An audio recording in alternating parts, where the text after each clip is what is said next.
and welcome to Vintage Rescue Squad. You know, we have to say we're live because that's what we do. We're live. You go up here. Oh my gosh, look at the first comment is Tim from over the years.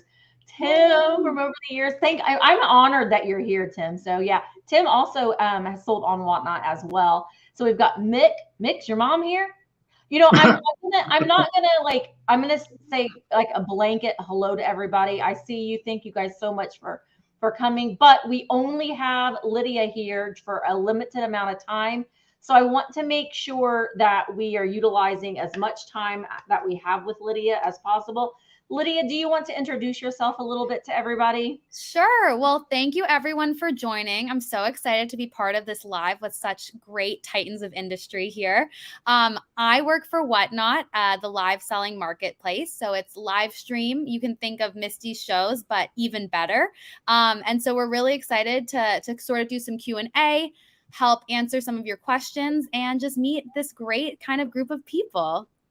Awesome. So Lydia, I think a lot of people don't quite know is the estate sale and antique is a new category that has recently been accepted on the Whatnot selling and buying platform. Typically, it was like kind of like a pulp culture thing, like you think Funko Pops and like vintage clothing and things like that. But now it's expanded into estate sales and antiques. So do you want to tell everybody how they can find that link? Because it's a little hard to find. Absolutely. So we're working on this. Hopefully, with the help of great sellers and buyers like you, estate sales and antiques will become a parent category. But for the time being, on the Whatnot app, you can click categories. You scroll down to the and Whatnot, and then you'll see it there. So you can click in. We have a variety of shows, people coming in, shows daily, twice a day, stuff like that. So it's a really great platform to join, and we have a lot of awesome sellers. So we had a couple questions that now listen, if you guys have a question, please, if you put it in all capitals, that really helps me be able to see it. And I'll try to pop it up on the screen. But I did ask for some questions in advance. And I did have a few. And a lot of the questions is like, oh my gosh, I applied and I've been rejected. Why have I been rejected? So Lydia, will you go over some of the reasons why a seller would be rejected when they've applied? Absolutely. So I'm sure you all are incredible sellers, but unfortunately, it's difficult for us to tell in just an application. So what we look at is, the social link. If you have an eBay or a Mercari or a Facebook or a YouTube channel, we look at a photo. So make sure you put a photo of your stock. If you post a picture of one glass vase and say, I have a bunch more, trust me, we'd love to trust you, but we just can't because we get so many applications in. We can't just, say, oh, okay, we'll make sure that this person's a good seller. So a photo of a good sort of picture of your stock. If you are, for some reason, you have a photo of a couple items, but there's other in storage, make sure you put that in your notes. Say, I've been a seller for X many years. I go to flea markets weekly. I sell, cross country or in a certain area. Put something in your notes that helps, validate you as a seller, and then make sure your social link is correct. Oftentimes we'll get an Instagram or a YouTube channel that links to nothing. And so we can't verify a seller if we don't have these ways to make sure that you truly are part of the community, that you'll be, a great seller in the category, and that you'll be a great part of Whatnot. So if you have been rejected, do not think that it's because we don't like what you have. It's probably because we can't see what you have. So just make sure that you're posting a clear picture, put notes in when you can, and any social links there. And Lydia, you said you're working on a possibility in the future of being more specific in regards to application denials. Absolutely, Michael. Thank you for raising that. So we're working to build out a way where if you have gotten an email that says needs more info, we can say needs more info link. And you can know, oh, I must have sent a link that was broken, or needs more info, the photo. And you can say, oh, shoot, I forgot to send a photo, or the photo didn't upload correctly. So hopefully soon we'll have better ways for possible sellers or potential sellers to know what part of their application was missing. But for right now, if you have been given, a needs more information type of notice, just go back and think, okay, let me make sure I have a really good photo, a really good note, and a social link that works. And if you're rejected, should you apply again with more information or should you wait? Absolutely apply again with more information. We're also working on not doing any rejections unless there's something, clear that the person didn't put any effort into their application. There was nothing. But if you've given an attempt and something's broken or not working, we'll put needs more information. That's awesome. Michelle, hi, Michelle. Michelle Newton's cover had said sometimes the boxes are not there. Few have told me that there is a glitch sometimes. And I think if that happens, then just exit out and try again. I would say exit out and try again, but thank you for raising that. I'm actually just going to take a screenshot of that message if you don't mind. And I'll flag that to our, product team in case that's coming up often for sellers. Let me just tell you that is one thing. I think Tim had said that too. The thing that I like, you guys have been at Whatnot have been so very helpful. I think. I mean, every question has been answered, and I mean, Lydia's agreed to come on here and talk. I do want to point out, because there's like rumors going around, none of us have been paid. Whatnot is not paying us. We're not sponsored. None of that is happening.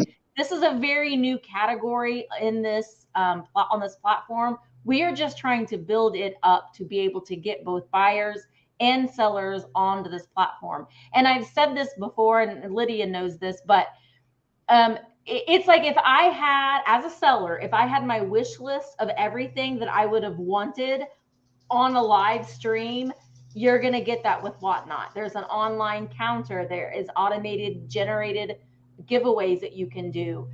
You can sell beforehand. You can list things and sell them before your auction even begins. People can buy things outright from you. It's just another stream of revenue that you can start. And why not get started at the beginning when we're all kind of learning this together? Judy wants to know, how long has Whatnot been around? Great question, Judy. So Whatnot launched in December 2019. We're a fairly new platform, but we're really excited at how much we've grown in the past 2.5 years. Estate sales and antiques was actually introduced fairly recently, a couple months ago. So the fact that we've had such a great community come in from the start with these great sellers such as Amy, Michael, and Misty, I think that there's an incredible potential for this category specifically. So we're continuing to grow. We're the fastest growing live stream marketplace on the network right now. Yeah. Well, Donna wants to know, do you go back and review approved sellers? Because sometimes people post some things that are like maybe they're not allowed to. Do you want to talk about reporting a seller? Yes. So great raised question, LaDonna. I really appreciate you bringing this to light because, as a company, we have resources and we're consciously trying to make sure that it's the best platform for both our sellers and buyers. But unfortunately, we don't have the resources yet to check every stream and make sure that everything is, always up to snuff. So if you ever see something that isn't right, or there's a lewd content, or there's something, nefarious going on, please raise that. You can report that to support@whatnot.com. Definitely flag and say this seller, did something and that wasn't right. We have ability as a company to go back in and check that stream. So if there were any, comments that were inappropriate or content that was being sold that was inappropriate, we can absolutely flag and kick off any sellers. That being said, as a seller too, you have autonomy over your streams. So if you ever have a stream and you say someone is commenting something mean, you can kick them off right then and there. You don't have to wait for us to go through and make sure that buyer isn't able to join your stream. So you can definitely use both of those types of ways to make sure it's a positive experience. And then additionally, we want to make sure that people joining our platform are positive, collaborative, etc. So as a result, we try to really eliminate and limit any negative comments, and we make that clear on all of our seller onboards. Yeah, then that's very important. Yeah, that's very important. Also, what about if someone purchases something from someone and it's broken, or it's not packaged very well, or it's dirty, or it's not what they expected it to be? Is there a way that they can report that, get a refund? What is the steps if they get something that's not as described?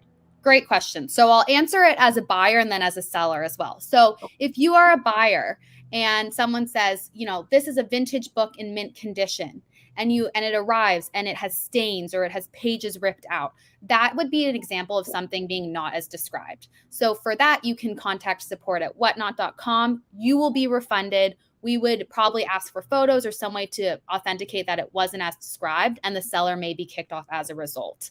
So that's how it would look for the buyer. If an item as a buyer is received and it's broken from the shipping, the buyer would be refunded, and Whatnot to the seller would either take on that cost and say it was a shipping error, the shipper, moved the item around, it was broken, that was a one-time thing. In that case, either the USPS shipping or Whatnot would pay for that difference. If the seller has, let's say, glassware and every single item they sell gets broken, that might be an issue with the seller's packaging. So in that case, we might flag to the seller, hey, you need to make sure that your packaging is well insulated so that it doesn't break. So that's kind of how we would deal with it on both sides.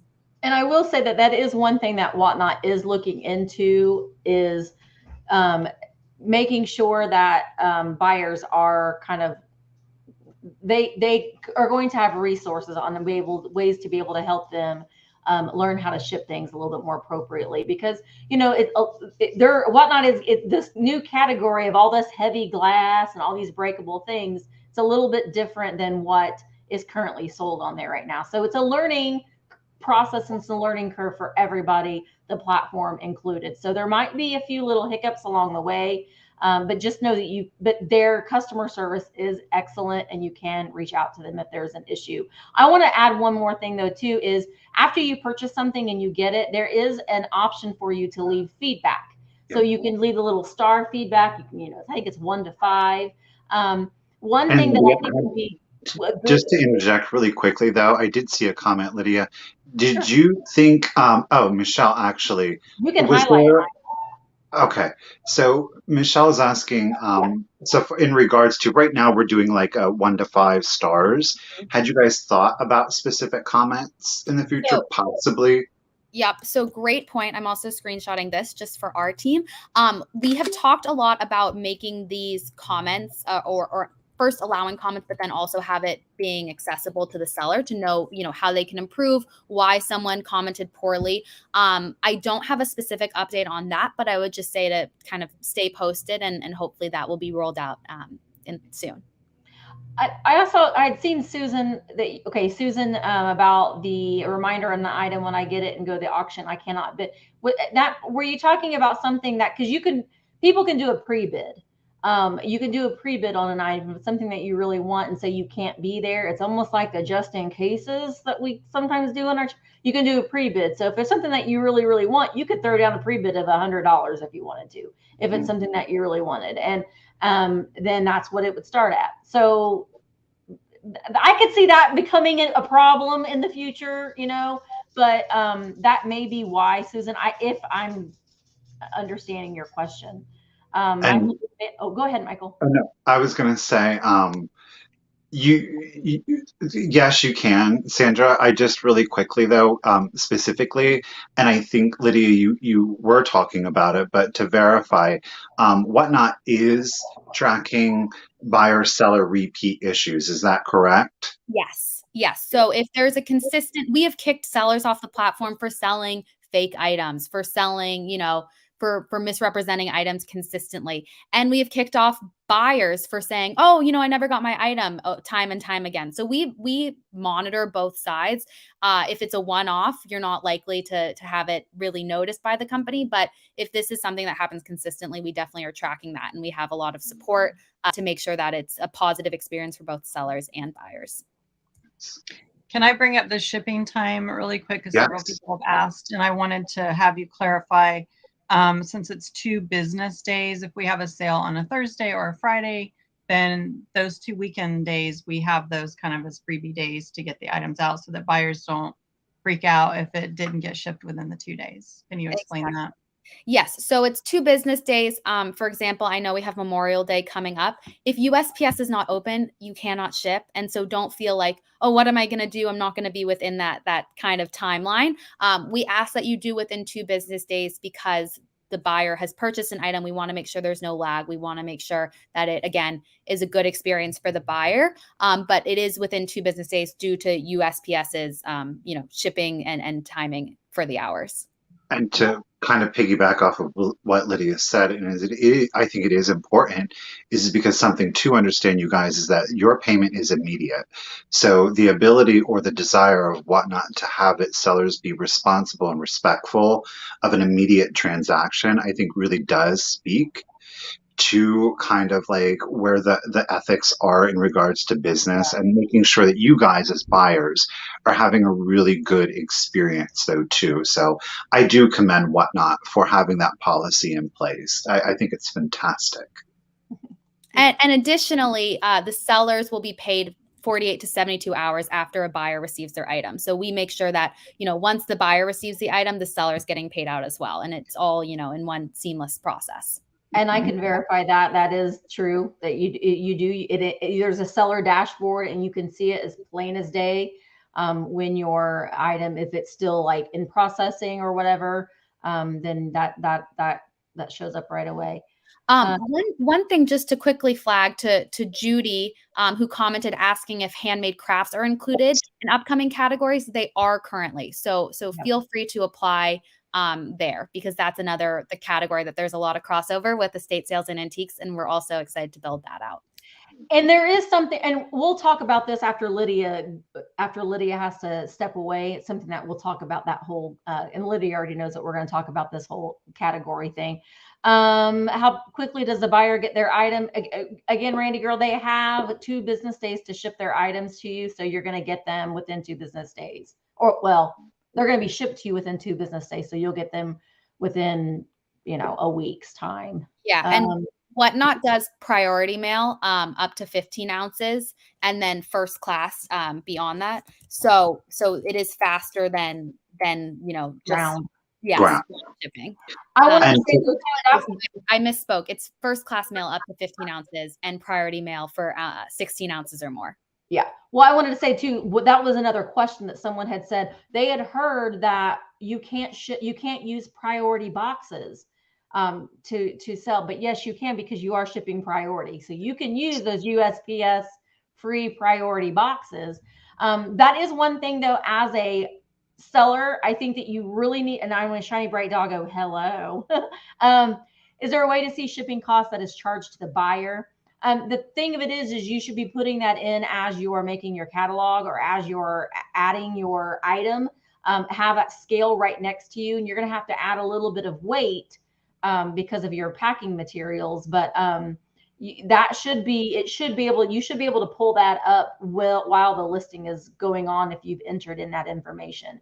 I have been way overcharged on some purchases on Whatnot. So as a buyer, I will not purchase from this person again, because they charge me way too much money to ship what I bought from them. So just make sure, because you want your buyers to come back to you. So make sure that you're doing that. And I know that you probably are, but yeah. Yeah, weigh the items. Don't guesstimate, guys. Don't guess. Have a little scale right next to you when you're making your catalog. Yeah. And just one quick thing on shipping, and Lydia, can you speak to it? Because I know that there are questions so far as sellers and buyers asking about the idea or concept of purchasing more than one item in the same live stream sale, and as they are accruing additional items, it is costing them only $1 extra.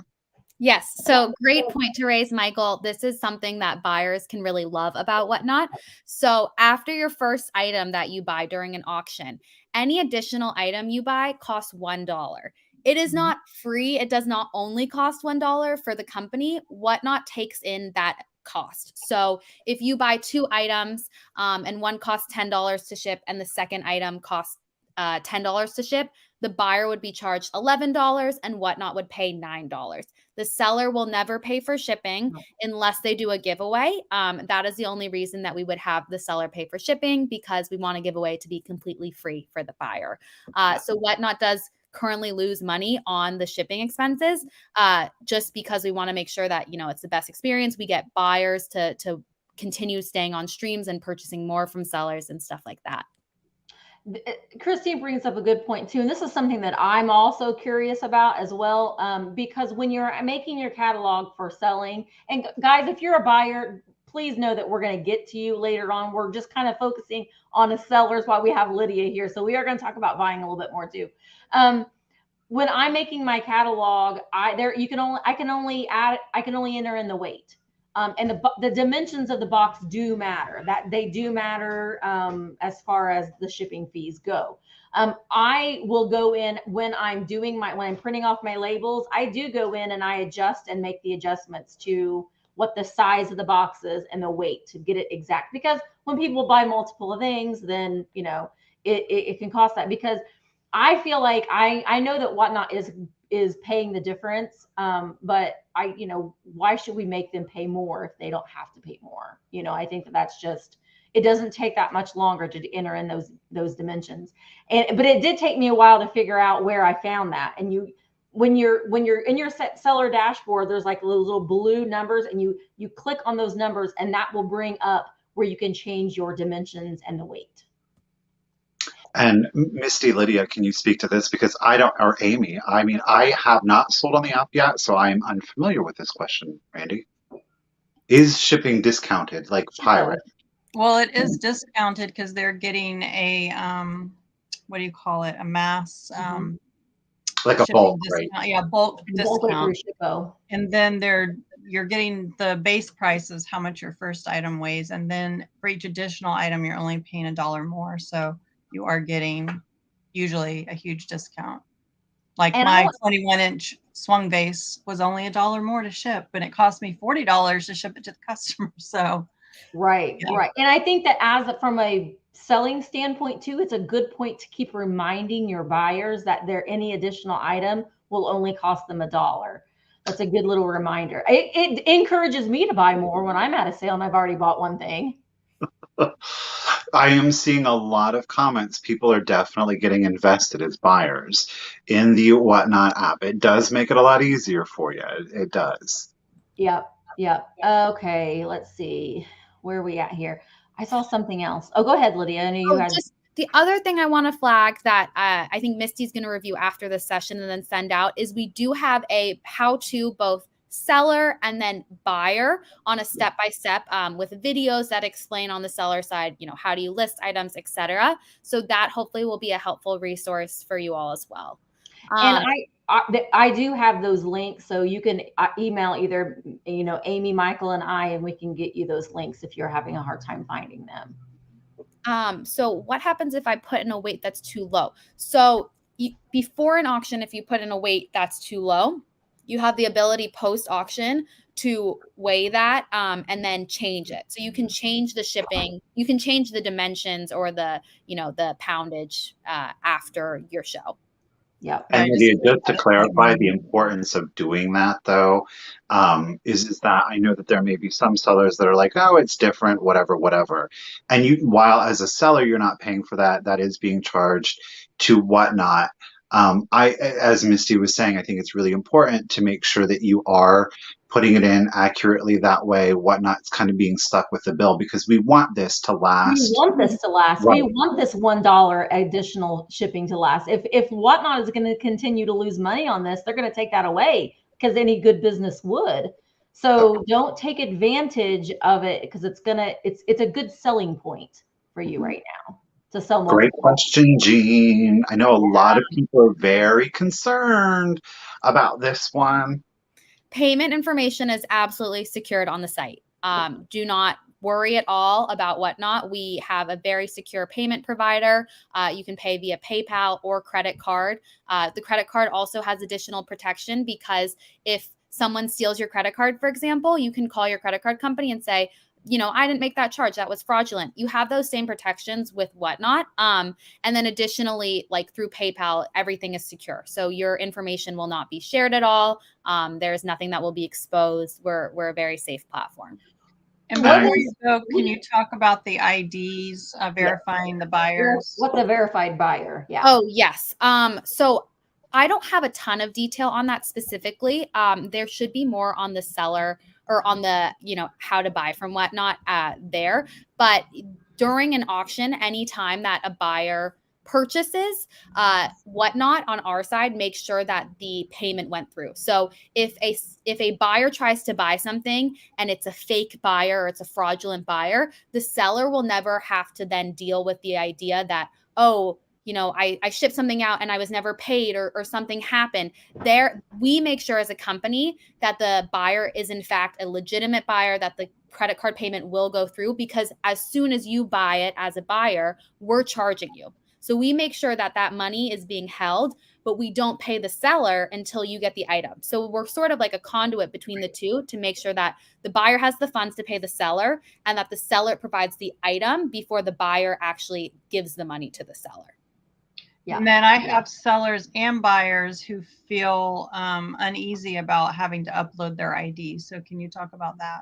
Yes. So the reason we have you upload your ID is there are, fraud issues. We want to make sure that the person spending the money is the actual person that owns the credit card. So, we wouldn't want someone to steal your credit card and say, oh, I'm this person, and be able to use your funds to buy things. So similarly, we ask that you verify your identity so we can make sure that the payment is going from the right person to the right person. Same with the seller. Oh, sorry, Michael. No, I was going to say, to put it in context, I think maybe some of our buyers may be more familiar. If you all remember back in the day, remember how if you wrote a check, you would be required to show 2 forms of ID. It's the same concept that Whatnot is working in. They want to ensure that your information, because somebody took a check out of your checkbook, goes to the grocery store, spends $500, and they sign the check, and there it goes. So in the digital age, an easy way to do that is to verify with your ID to make sure that that information matches up, as Lydia was saying, with the card holder. So it's the same concept. It's just a different way of doing it. Great point, Michael. And for another example, I'm in my mid-20s, but people sometimes think that I'm a teenager. And so if I'm ever, buying wine out, I'll give my credit card and they'll say, oh, we need a second form because you look too young. So it's just another way that we can identify that the people are real sellers, that they're age appropriate to buy and sell, etc. So Kennedy's Castle, they're a seller on Whatnot, and they had a payment that was declined, and she wants to know, can she relist that in the next item, or does she have to wait for them to fix their payment? So if the payment was declined, it should say canceled item. Sorry, Amy, did you? Oh, no, I'm sorry. I was just trying about. Sorry. So it should say that the order was canceled if the payment was declined. You should not have to wait to fix payment. If for some reason it doesn't say that it was canceled, it says like pending or something, feel free to contact seller support. We can make sure that, if a payment was declined, you shouldn't have to wait before listing that again. So there shouldn't be any issues there. So Half MT says, having to upload your photo ID guarantees that I will never use Whatnot. So unfortunately, we don't have any other way to validate that you're a person. What I can promise from the company is we do not use your ID for anything else other than validating that you are the person that is purchasing.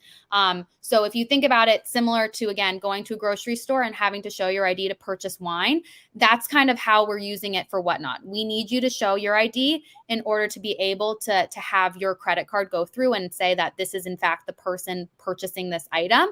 But I understand that if that is, a non-starter, this may not be the right platform for you to buy on. Yeah. And I will say that when you go to work for a company, they take a photocopy of your ID. When you go to the doctor, so we're working with Whatnot. They're going to verify our identity. Yeah. Also, how do you upload your photo as an ethics to know? That should be on the how do I buy on Whatnot. I can check about that again. But when you're going to add your credit card, it'll say, upload. And if you have a phone, you can just take a picture of the ID.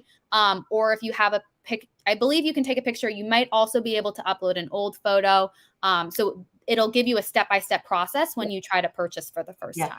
I just took a screenshot of my phone or with my phone of my ID, and I saved it to my computer. And then I just uploaded it. That's how I did mine. Yeah. And Sarah has a really good question. She's asking about sellers because it seems, a lot of our buyers are very used to a face-to-face kind of interaction, and a lot of sellers on Whatnot they're very item focused, where we're very social, like individual or seller focused. I mean, do you guys have any concept on, showing face, not showing face? Is there a preference from the company's viewpoint? So from the company, we've seen both work. I think that some of our sellers, they love seeing their face. They love saying, oh my gosh, here's Craig. He's such a popular seller. We love, his personality, his face. Other sellers are like, I love this person's content. I think that they have the coolest stuff. I don't really care about seeing their face. So you can do a mix. For my first show, I did my face, and halfway through I said, I'm kind of tired of showing my face. So you can also do a flip. You can, show the product. You can turn that camera around. I think that it's nice if you're able to, in the beginning of some shows, say, hey, this is me. I'm a real person, just because it allows the audience to connect with you. But I wouldn't say that, you need to show a face. That's always our top sellers, or our top sellers never show their face. It's kind of just what you want and what you can make of it. Yeah. I'm going to do OBS. I'm getting hooked up with Bug soon so that I can get all set up with my picture-in-picture and have the best of both worlds. Yeah, I just ordered a new finagle thing for my sales too, and see how it works. I personally, Lydia, whenever you need to go, you just say, I gotta go. Drop off in a couple minutes. Okay, because she's got more onboarding and stuff to do. I personally, I think that it's very important for you to at least do a greeting and a goodbye.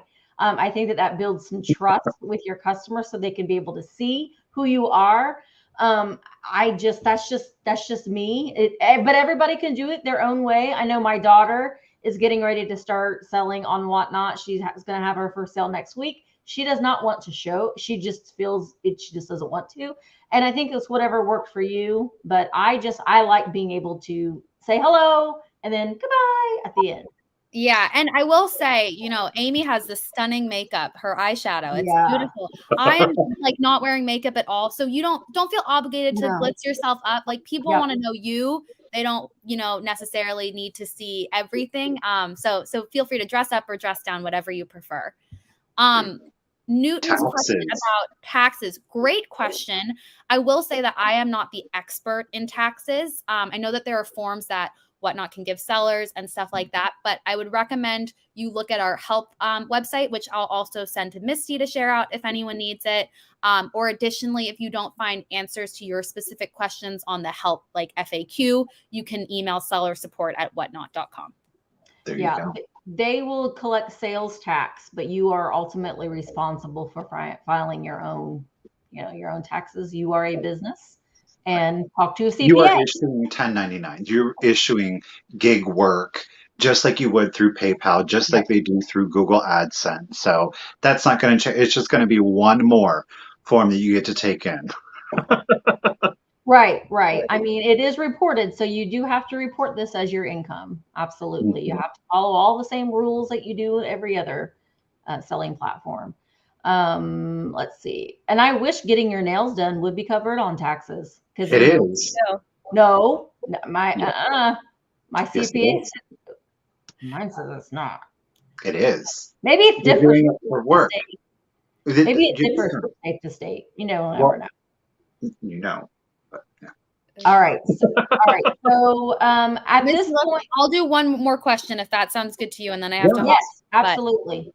Does anybody else? Was there something specifically, Lydia, maybe that you did want to talk about, perhaps that we didn't get a question on, or? I really am just so excited to connect with this community. I joined Whatnot, a few weeks ago, and I'm really excited to build out this category. And I've had just such a great experience working with Misty, Michael, and Amy. So I think that your fans are great, a testament to just how great you are. So nothing specifically. I see Auntie Christie's. She had orientation Friday. So, Christy, if you took the quiz after during the orientation, the onboarding, you should be verified either today or tomorrow. It's 48 business hours. And then it'll email you saying, Whatnot will email you saying you're ready to go live. And then you can schedule your first show. As soon as that comes in, you can schedule a show. I'm just looking through, Misty, the questions you had sent me earlier. If there's anything specific. She said she passed. Someone had posted, oh gosh, where was it? It was on YouTube today. Something about why is it only that established sellers is a preference. So can you maybe explain why you are looking for someone that is an established seller? Freddie's asking right now, as a matter of fact. There you go. Freddie, good job, Freddie. Aloha. So, Freddie, that's a great question. I would say it's a bit of a mix. So I think for newer sellers, it's a great way to build a business because you have, a fan base and you have this ability to kind of do these shows weekly and say, I'm going to focus all my time on Whatnot. We value that immensely. I think that what we're looking for is if you're a new seller, you should have a lot of inventory. We don't want a new seller that doesn't know what they're selling yet and doesn't really have stuff to sell. That's where you would likely not get approved. But if you have, years and years of your great grandmother's antiques, we would love you to sell that on the platform. If you have valuable stuff, if you have a presence, if you want to build a business and make connections and have this community, we welcome that. That being said, we also love our established sellers because they're able to bring on their current fan base. They're industries or they're titans of the industry, and they know sort of what to be sold, how things work, what their value is. So I think there's a bit of a mix. We value both. I think that if you are a new seller, patience and consistency is the key. So, going live really often, building a name for yourself. I know that Amy and Michael and Misty at some point started their career and they probably weren't as big as they are now. So there's always an opportunity to build your business, and Whatnot is a great platform to do that. And use social media again to promote your business. Don't just expect you just to be like, well, I'm going to schedule my sale and they're all just going to come. And they will come. They'll you still have to, it's like the thumbnail. They still provide a little picture or a little video of things, get people in, advertise a couple giveaways. There's also, you could do stories on Whatnot. So, there's all kinds of things that you can do to make it a social platform. Well, I'll just say just really quickly that, you guys have been so exceptionally open and receptive to ideas and suggestions. Both you and David have been incredibly receptive to ideas and concepts. So thank you very much for that. And just again, really quickly, I do want to say is that, and I can certainly understand if you're like an unknown or a smaller, you're just coming into it and you're kind of like, wait, I feel like I'm getting lost, or I'm getting, lost here in the shuffle. And because it is an emerging category, there is obvious an emphasis on growing it. And the way that it's going to grow the fastest is by prioritizing well-known sellers. There's nothing, they want to grow it. And by growing it and able to grow it faster with, again, respected and well-known names that people will recognize, that will allow more opportunity for more people. So it is frustrating, and it's not to negate that feeling of frustration, but it's going to happen. It really, truly, and you got some great people behind the scenes that are really working hard to get everybody there. Big, small, new, old, it doesn't matter. It really doesn't. It's great. It's great. Well, I'm going to let Lydia jump off. She's a busy, busy lady, and I so appreciate her coming back. And we may do another, and I'll see if Lydia wants to come back and answer some more questions. Yeah, absolutely. This was such a great experience. Yeah. And thank you so much, Misty and Michael and Amy, for setting this up, and everyone for joining. We hope you join the platform, both as sellers and buyers, and we're really excited to build this out together. All right. Well, have a great night and have a great rest of your show. Bye, Lydia. Thank you, Lydia. All right. That's probably going to be the best format. I wanted to pop up a few questions, and I'm sorry, I was just kind of rushed, but we only had. No, I wanted you to lead and let's get it, I interjected a few times, but I wanted you to lead and get us through it all. Yeah. I think Dean Marie has something really interesting. It's like a question. It's like so try anyway. always, always, Jean Marie, no matter Always. what, always keep trying, girl. Always keep Right. trying. Well, and like Miss Mhm. Pamela had a question too. Hi, Miss Pamela, by the way. Hey, Um, Bama. for a new seller, how many sales a month do you recommend being able to grow a following? You know what, Miss Pamela, you already have a following. Did you know that you already had a following, Miss Pamela? Did you know that you do? You got a YouTube channel, girl. You got a Mhm. following already. I'm having one sale a week on Whatnot. That's about all I can squeeze in my schedule right now. But you already got a following, so all you got to do is say, "Hey guys, I'm going to have a sale on Whatnot," and there you go. Did you know you had a following, Miss Pamela? You got lots of followers. Yeah. So I I think think go for it. consistency is the key. Consistency. Try to pick the same day and the same time every week and do it every week so that people know what to expect and they keep coming back. Just be Yeah. consistent. Amy, were you saying it was like the television show? It was like the Yeah. Cosbys. They were every Thursday night at 8 p.m. Right. Yeah. Oh God. Everybody tuned because there's a schedule and there is a time slot and there is a reason for that. Mhm. Exactly. Repetition is learning. It So is. you might forget 1, 2, 3 times. By that fourth time, you're like, oh wait, it's Thursday 8 o'clock. Well, and honestly, as a seller, it helps you as a seller as well to have that schedule that's in your brain. You know that that's when you're going to do it, and to be prepared. Be prepared when you're getting ready to have a. You're going to have a live sale. You got to eat lunch. Eat lunch beforehand. You got to get your drink. Have that beforehand. Be ready. Be prepared. Let's see. Oh, and I want to say though too, before you have your first sale, go to some sales. Explore the app a little bit. Watch some methods. Watch how some people, if they're doing it, in fully in front of the camera, or they're just doing it with showing their hands. Just get used to how some people do it, and you're gonna find your own method, your own way that works for you. So, Sarah, antiques and estate sales doesn't necessarily mean it's vintage. It's kind of like a blanket. I mean, antique, I've tried to explain to them antiques is something totally different, but whatever. Yeah, Let's just focus it's on the estate sales part of that category. yeah. That can be any era. And in fact, I'm going to be clearing out my storage unit under that category and have once a Yeah. week storage clearance. Who knows what it's going to be. And I mean, people buy stuff at auctions in bulk. They buy storage units in bulk, and they're on there selling all kinds of stuff in that category. So it's Yeah, not just vintage. It's not, and the category isn't called vintage yet. So no, it, yeah, it's something that we're pushing for to get that change, because I've had people say, "Well, I typed in vintage and all I see is clothing, and I don't want."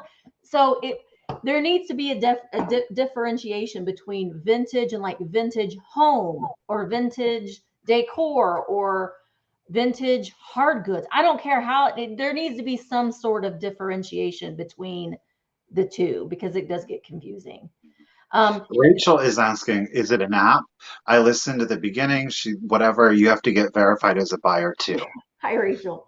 As You don't have to get verified, I don't think, as a buyer, but some sellers do require that. Like you can do a little bloop you do you're. any?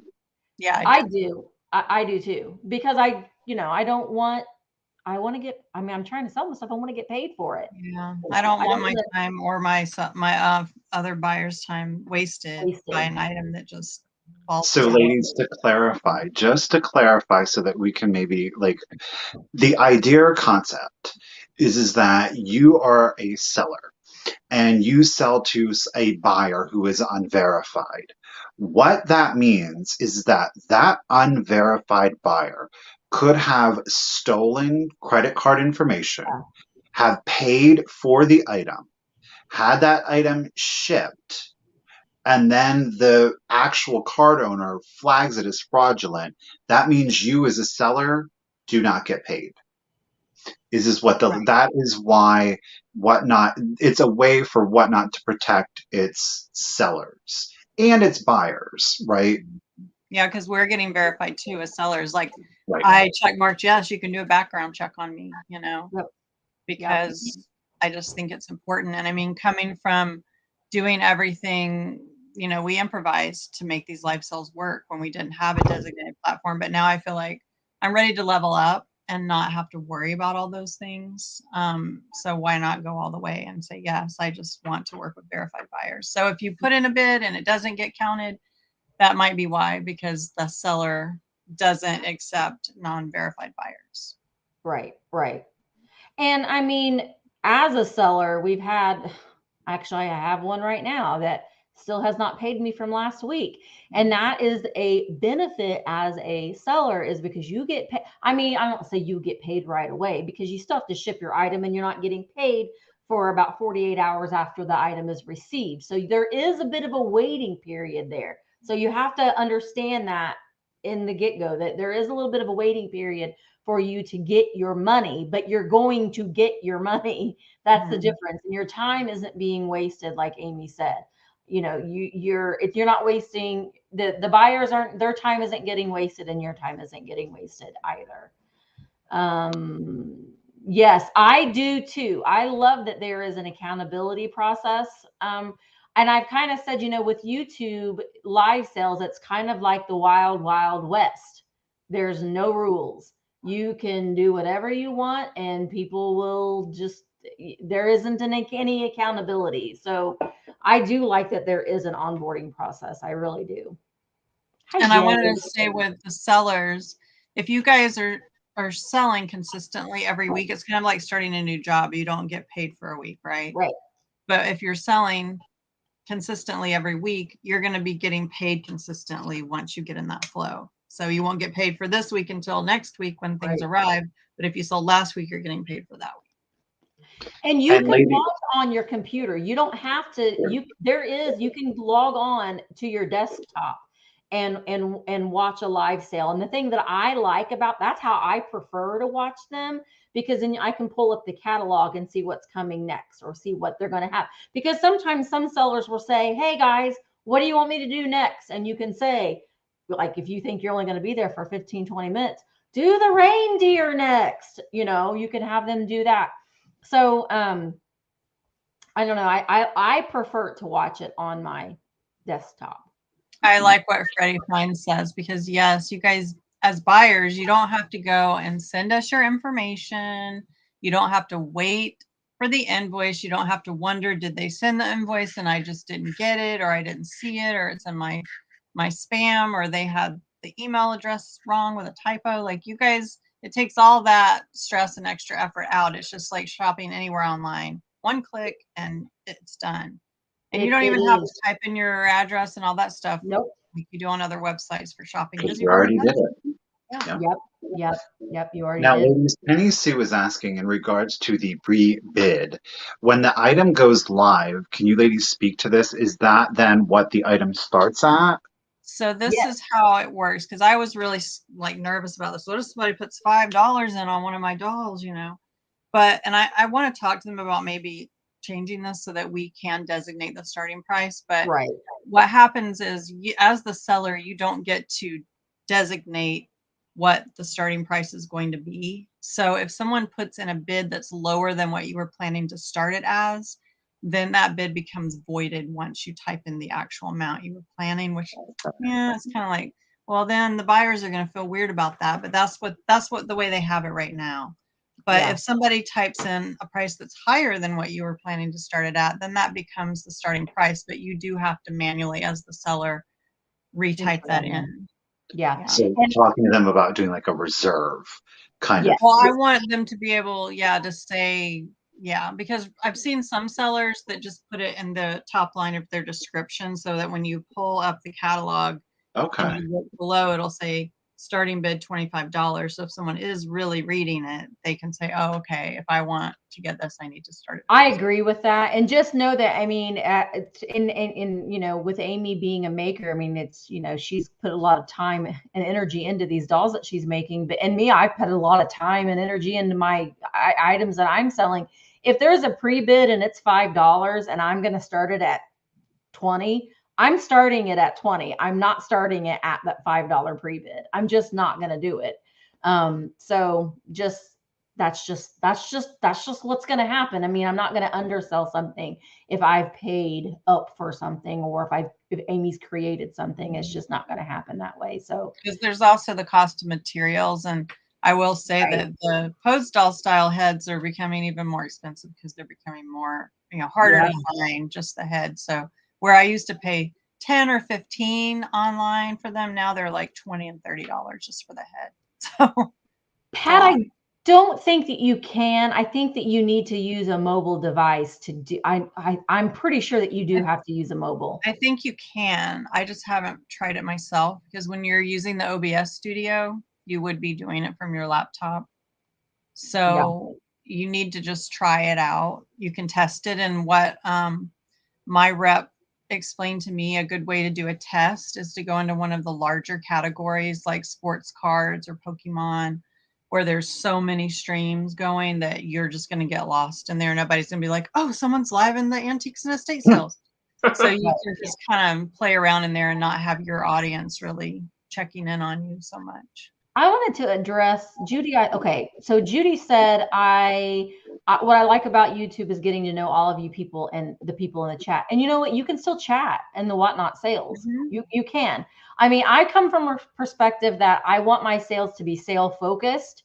And I do want people to talk and communicate, but ultimately at the end of the day, I'm trying to have a sale. And if we can have a chat, but you can still chat to people and have fun. And just like you do on YouTube, it's the same thing. You can still do that.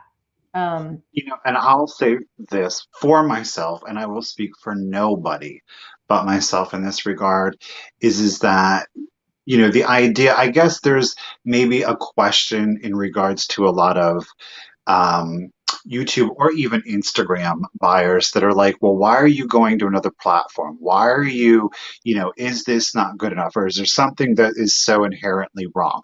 For me, I will say no. However, as many of you know now that I have become a full-time reseller, what is in my business, my personal and professional best interest is not to have, as they say, all of my eggs in one basket. So why it is so important to me as a business is so that I am able to diversify.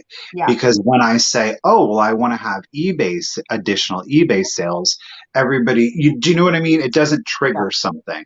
But when I say, well, I want to do Whatnot sales too, then people are like, wait a minute, what's Whatnot? And I think it's kind of the idea or the concept of the unknown, right? eBay, we all know what eBay is. We all use it for reference and to buy stuff. So yeah, that's just kind of, it's about diversifying your business and making sure that you have got, money coming from different revenue or from different sources versus only having that one, right? Yep. Yeah. I agree. I mean, I don't see it as taking, for me in my business, I'll still be doing my live sales on YouTube, but it's going to enable me to do more. You know what I mean? Like I can't, because honestly, I mean, I could have a sale every single day. I love having a live sale. I do. I just really, really like it. I enjoy it a lot. But if I can't, because I will get so much hate for having a sale at any given time. And on Whatnot, it gives me another avenue to be able to have another stream of income to offload the stuff that I'm buying every week. Right. Yeah. And Michelle, it's not that Whatnot is new. Our category within Whatnot is actually only about 3 months old, as Lydia said earlier. So we as vintage and antique resellers really didn't have an opportunity to sell on Whatnot. So there are a lot of things that are well established so far as their organizational structure. However, some of those things, shipment, is a huge one where it isn't necessarily in sync with what our vintage and antique, especially sellers and buyers. So it's not completely there. There are a few things that have to tweak for vintage and antique estates to become a really bigger category is going to be kind of a thing. So For me personally, for my business, Yeah. and because I am an artist and I really want my focus to be on having more time to create. And also I don't like all of the adminning stuff and the invoicing, and I want to be somewhere that it's this platform, Whatnot, was built for live sales. I Yeah. don't want to do all of this taking notes and then trying to make sense of my notes and tracking everybody down and doing all the. So for It's a me lot. personally, yeah, for me She said, personally, It's a lot. for me personally, Whatnot is like leveling up to the next, the next best thing with technology for live sales. And I am going to be selling exclusively on Whatnot for live sales. I'm going to be trying that, and let's see how it works for me. I will still be doing content. I plan to do unboxing videos, and I'm going to have my talk show with my husband that we're going to be working towards. And, I'm going to still be posting everything on Instagram, and, having more free time to focus on my art. Like, I am so passionate about this community, the vintage community, because you guys afforded me a business during the pandemic when I needed to support my family, when my husband could not work. And Yeah. so I'm very passionate about helping to build that community over on Whatnot. And I will still be part of it. But my main focus is going to be moving into the makers and the artists and the artisans, which I'm going to be partnering with Whatnot to help develop that category as well. So I want more of my focus to be in creating. And in order to do that, I got to lift some of these other tasks off of my plate. But I promise you, it is a fun and exciting experience over there. And Cole and I are also going to try moving our doll inclusive crafting sale to Whatnot. Yeah. Yeah, so that we can do the live portion on Whatnot, and we'll have our stores stocked with supplies and creations so you guys can shop while you're watching if you want to. And then we'll put a more condensed 15 or 20-minute edited version of that content on YouTube so that the people who are not the diehard crafters can then see our process in a more digestible format. And Yeah. then just to clarify, sales, what is streamed on Whatnot, you guys, is not available for you to see. So if you're not there, you don't. So the sale isn't posted for replay. No, but some content creators are streaming live during their YouTube or during their Whatnot sale. So they're putting that out as content, which is kind of weird. You can't really buy anything. That's a little, to each their own. To each their own. Right. Oh, my flipping van life, and I think Tim already answered this question to you in the chat, but I want to reiterate. If you are abusing Whatnot shipping, you will get flagged, and you could get kicked off of the site. So don't abuse. Let's have a moment, and let's not, as sellers, let's not abuse this wonderful shipping that they are providing for us. If we want to continue that, we have to not abuse it, and you'll get flagged, and you could get kicked off the platform. So just run it legit. Don't try to get one over. And I'm not saying that you would. I'm just saying that let's just all be legit and do it the correct way. But see, this is the other thing though too, Sandra, is that, let's say, because we sell, like, we all sell ephemera, right? So if I have a great, antique Halloween postcard, okay, and obviously it is not going to cost a lot to ship. It'll be like $4 or under. And then the next thing that I sell is the e-pern, and that's like $20 to ship. Well, it has to be the same buyer though, too. So is it feasible and possible? Yes. But what Misty is saying is, and how do you, I get, that's kind of like a difficult thing, because you would have to say you have 20 things, the first 10 things are all the stickers, then those same 10 people would have to buy the heavy stuff to unlock the dollar shipping. So it's kind of like the odds of that are, so yeah. Can I address Jay's question? Sure. So Jay, here's the thing. The people who originally started selling in this category on Whatnot, I think, are people that bought items in bulk. They bought entire storage units. They bought entire estates, and so they can afford to sell their things starting at $1. And that's kind of been the trending thing there. But the more of the buyers that come in that are used to our, our format and our prices, and they know what things are worth, it automatically starts getting bid up to what it's worth. I saw it happen with Kennedy's Castle, who start everything at $1. And when those buyers that know what it is worth and they want it, it gets bid up. And here's the other thing. We are going to be having a huge launch event in July. It's going to be July 8th, 9th, and 10th, where 50 of our resellers from YouTube and Instagram are going to be doing a live marathon. It's going to be over the 3 days, 17 hours a day, from 10 a.m. Eastern till midnight Pacific.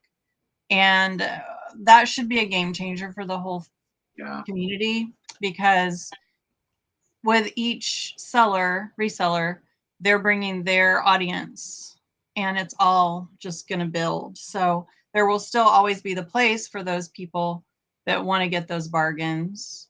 And then there's going to be a certain standard that comes with the resellers that you guys are used to seeing here on social media. So my hope and my prediction is that it's all going to kind of balance out and happen. And I know for me personally with my dolls, I started them lower, and I want to continue to do that, but there's still a lot of them are still getting bid up. So it's not like if I start them at $20, they're not all selling at $20. Some of them are, but some of them are still going, to the higher ticket price. So it will all work out. I think you should just give it a try.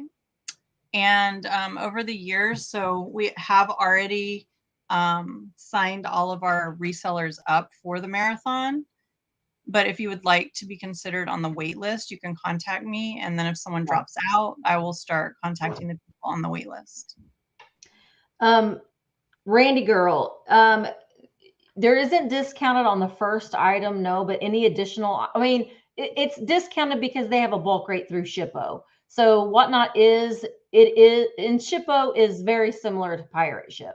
So there is a discounted than just going to the post office and paying USPS for whatever USPS says. But every additional item that you buy, you will pay $1 in addition to shipping. So, so that's that. And again, I think that it's important to remind your buyers of that. It can help. It's a good selling point, to know that they're just going to have to pay. So like Randy Girl, if you buy this pen if you buy this water bottle from me and say it weighs, a pound and a half, even though it doesn't, but you know what I mean? And then you buy a big old floor swung vase from me, you're going to pay $1 for that additional shipping. Yeah. So that's a pretty good selling standpoint there. But that too, it's like, something specific to the sellers is, as Misty said, it is important that just because you can get away with it, or just because the organization Whatnot is going to cover the cost of that shipping, if it is happening frequently, one, it is going to flag your account and it could potentially get you removed from the platform. But two, it's also important that we as a community ensure that we continue to uphold the same ethics that we hold for our own business, because that is an extension of goodwill that Whatnot is extending to us as a seller to then benefit our buyers. And it is an incentive for all of us. So it is very important that we maintain the integrity of that to ensure that everybody, buyers and sellers, are able to better benefit. And truth be told, y'all know I'm gonna shoot you straight. How do we as sellers benefit from somebody or getting $1 shipping? Because on Misty's floor swung vase, if I know that I bought something and the shipping is $8.95 and I want that swung vase, then I can bid higher knowing that I'm about to pay. I'm in Pennsylvania and Ruthie is living in Washington State, and Ruthie's going to pay $1 for us. She's like, okay, bring it on. That is how we benefit as buyers. True tea. You know what I mean? Yeah. But we're only able to do that provided we uphold the integrity. Yeah. So please, please, please, if you are a seller, please make sure that you do make that a priority and don't just say, well, whatever. And Whatever. the thing of it is, like, if you know, like, I strategically planned my sale to where it's right before my shipping day. So I mean, if you do that, whatever day, if you're only shipping once a week, then plan your sale 2 days before that, or have it on a Friday, and then got Sunday. That's an extra day, Well, you get Saturday and Sunday because those are not considered business days. Business So days. have your sale on a Thursday or a Friday, and then you're getting 2 extra Yeah. days booked in there. You don't have to ship Yeah. until Monday or Tuesday. Right. But the talking point to that, though, you guys, is that again, That it is the weekend. So for a lot of people, the weekend is very busy and chaotic. So don't think, oh, I just got 2 extra days, especially if it's the weekend and the kids got to go to soccer and the in-laws are coming in and you got to do the laundry and the cooking and the cleaning and all of this other. That doesn't stop, Nope. right? Still gotta So get it done. you still got to get it done.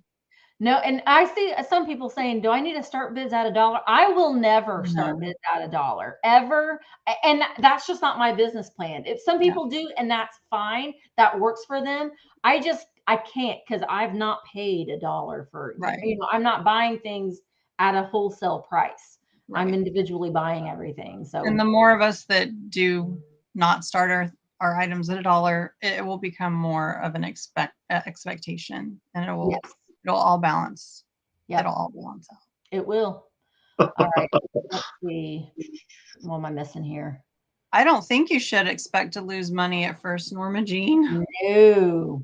Yeah. No. I was able to cross right over, and my sales were just, as I was used to on other platforms, if not better. So, gosh, I'm sorry. My husband keeps coming in and out of the door, and the door keeps slamming. Let's see here. There is a catalog. I actually, not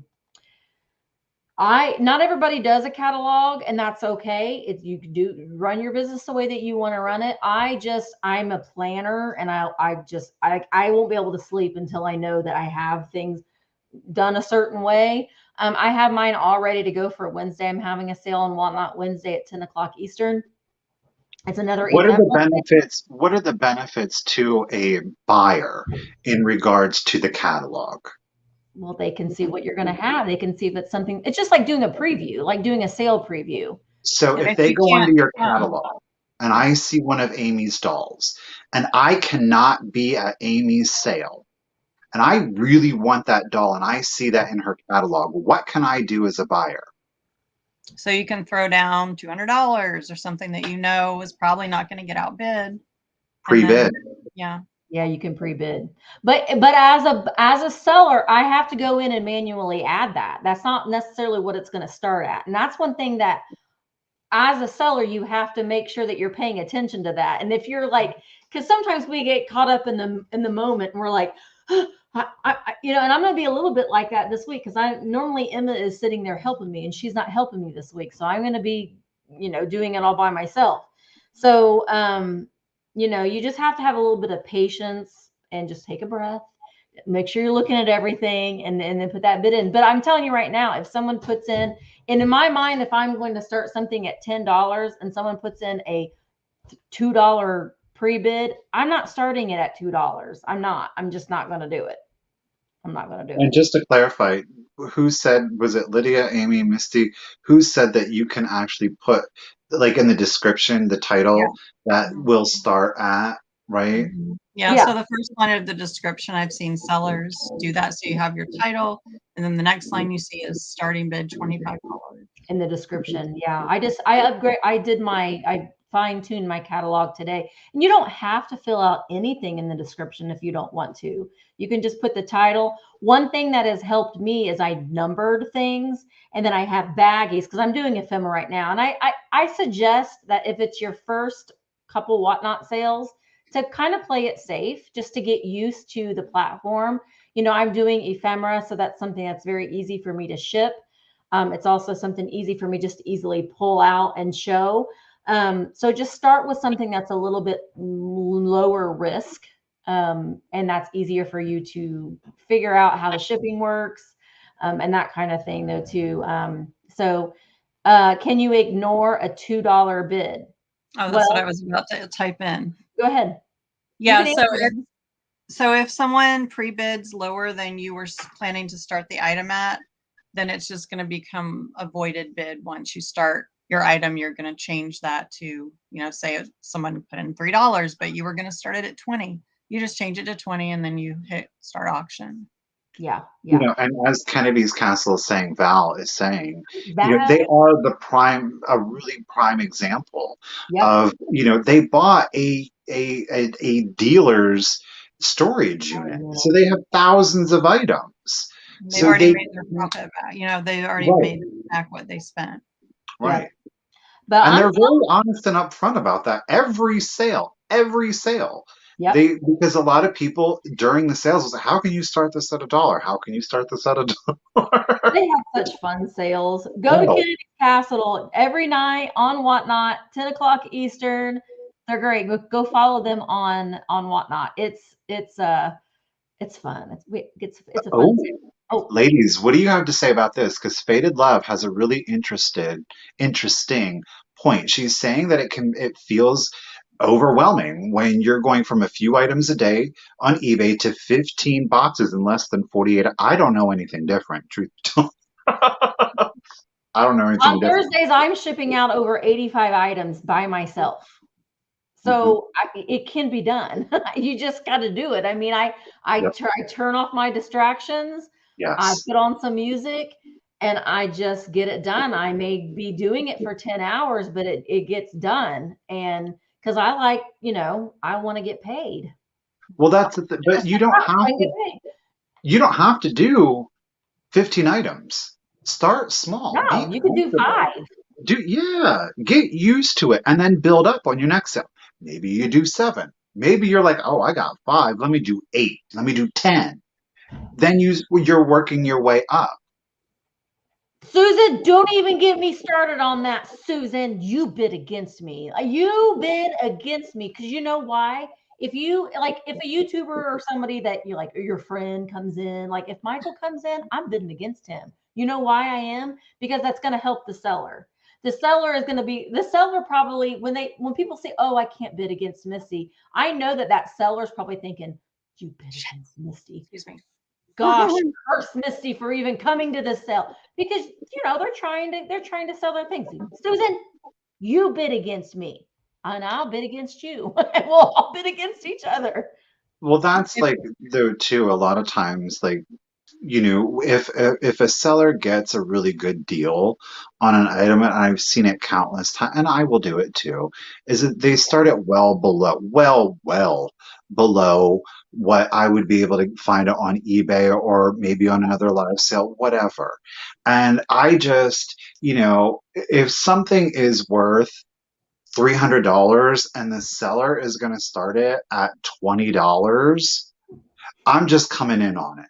You know what I mean? Because we know the value of it and it's helping that seller and it gets through the items quicker too. It does. And sometimes, that does. And I used to kind of struggle with that though too. I used to be like, well, gosh, I paid, $125 for this fairy lamp, but man, I don't know if I want to start it. Maybe I should start it at $30. Well, no, that's dumb. I'm not going to start it at $30 if I paid $120 for it. We're just going to go ahead and start it where I need it to be. And if it sells, it sells. And if it doesn't, it doesn't. So you kind of waste a lot of time if something is going to be selling for, $50, $60, $70 and you're starting it at $8. Just get it out there. You know what you need to get out of it and just start it. And if it sells, it sells. If it doesn't, it doesn't. You bring it back to another day when maybe that buyer is there. Michelle, Newton's Cupboard. You cannot use media mail. That is one thing that I've discovered because of their deal with Shippo. So I want to say that if you're selling ephemera, please know, and it's something I pulled out some books that I was going to sell because they were going to be very heavy and I can't ship them media mail. So I will sell those heavier books on my YouTube sales where I can charge media. So just kind of think about that when you're, pulling items to sell. You cannot ship media mail. Can you do a quick sale of just 25 items to start? Heck yeah, you can. Keep in mind, it might be short on camera, but Yeah. you have on the back end, you have 25 items to sell. Yeah. Yeah. And I think Sarah's got a good talking point. It's going to take curated serious vintage sellers slinging good glass and kitsch for retail to get Whatnot saturated with buyers like other platforms, but it will, of course, take time. Yeah. Yeah, absolutely. And I think our launch event will help kickstart that trend for sure. Yeah. Yes, they can do collab sales, I do believe. So here's the thing. Right now, they don't have the capability to do dual auctions. So they're supposed to be working on that technology. Right now, you can have someone on screen with you in a split screen, but only the host is able to run their auction. So my idea for a workaround is, do half an hour with one of you guys hosting and then switch to the other and let them host and run their auction. Because I will say that going at a fast pace, I was able to get through 20 items in 45 minutes. So if you're doing a 15 item sale, you guys can do half an hour, just have everybody switch over to the other post sale. Yes. You're told yes. Yes. I don't have an iPhone. I have a Samsung. We have the obvious superior phone, just saying. Yes, we do, Michael. I just started a war. You can co-host, but I want to say, and I don't know for sure, Tim, when you're co-hosting, does the chat go over somebody's face? Because that's the thing about Instagram that I don't like. I don't like that. But you can swipe left and remove.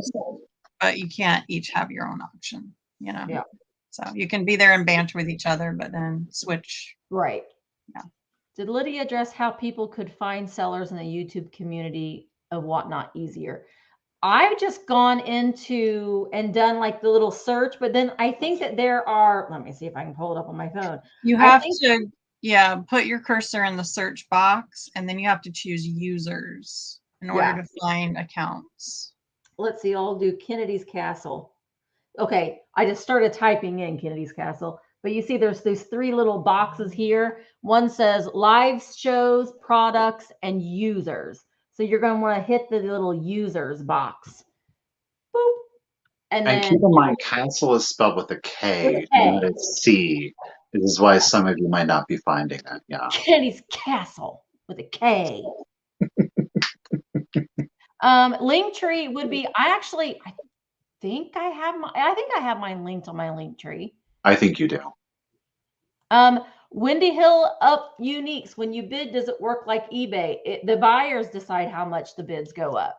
Yep. So, and you can choose whether you want it to be a soft close bidding or a sudden death. Sudden death. I like the soft close because and it makes it kind of interesting too. But as a buyer, you're like, and you're waiting for that, and then someone will throw that bid in, and you're like, no, and then you're like, oh, I'm gonna get it. But you don't have to use just in case. That's the thing. No. So if you're really on something, there's no, like, the countdown is right there. Everybody. Oh, guess what, you guys? There's no lag. There's no lag.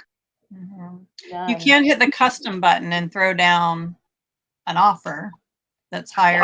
Listen, I have done that. There is no time for that custom because them bids come in. You can, by the time you type in the custom, it's already $10 past custom. You're like, what's going on?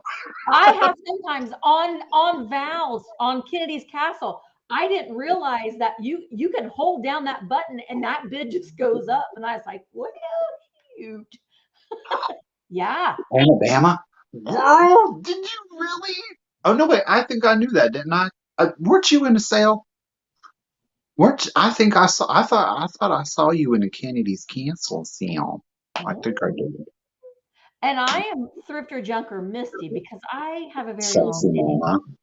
I have a very long name. Okay, Jay said there is an issue with freezing as a buyer, and you have to, yeah. But I will say, Jay, when that happens on YouTube, if something's going on and like I'm freezing and my chat isn't showing up, I have to like completely leave that sale and then start a whole new link and hope and pray that those people come on over. And usually someone's in there going, come on over to the new link. But you know what? When that happens on Whatnot, you just go out, you come back in, everybody's still there. Freddie, that create a new link. yes, Freddie, that is correct. Gia, you are correct. You can outbid yourself on Whatnot. Yes. Hi, my little baby girl Emma, who's at Disney. Girl, you at Disney. Get off the phone and go ride something. She's like, it's so hot. I bet it is. Can we talk about how people can join Whatnot as a buyer or spectator or viewer? Did you guys put your links in the video description where they can get $10 off their first purchase? I have not. Yes, it is. And that is a good thing too. You can, if you follow somebody else's link, they're not getting paid for it. I mean, I get so, well, they're getting paid for it. No one's getting paid. Well, there are incentives. The viewer gets $10 off their first purchase, right, and we get $10 credit to buy something on Whatnot. So it do you really? Yeah. I gotta start posting y'all my link. Yeah, I'm saying. I got stuff from Kennedy's Castle for free. Me too. I was like, buy that. Mm-hmm. I think I got, what did I get from, I can't remember, but. So both parties benefit, and why not get $10 off one of my dolls? Hello, or one of Misty's or Michael's pieces. You can reach out to any of us. Everybody has a link. Anybody's link works. And listen, I see a lot of people that are, it's like, and it'll tell you, like, you get this $10, they haven't made their first purchase yet. And I'm like, you make your first purchase. You have to make a purchase in order for us to get a $10 credit. And who cares if we don't get it? That's fine. We just want you to go there and check it out. You get your $10 off no matter what. So yeah, no matter what. And it is helpful. It is helpful. It really is. It's a really good, I have to say though, I mean, the company, I mean, they have just been, they answer every question. And it's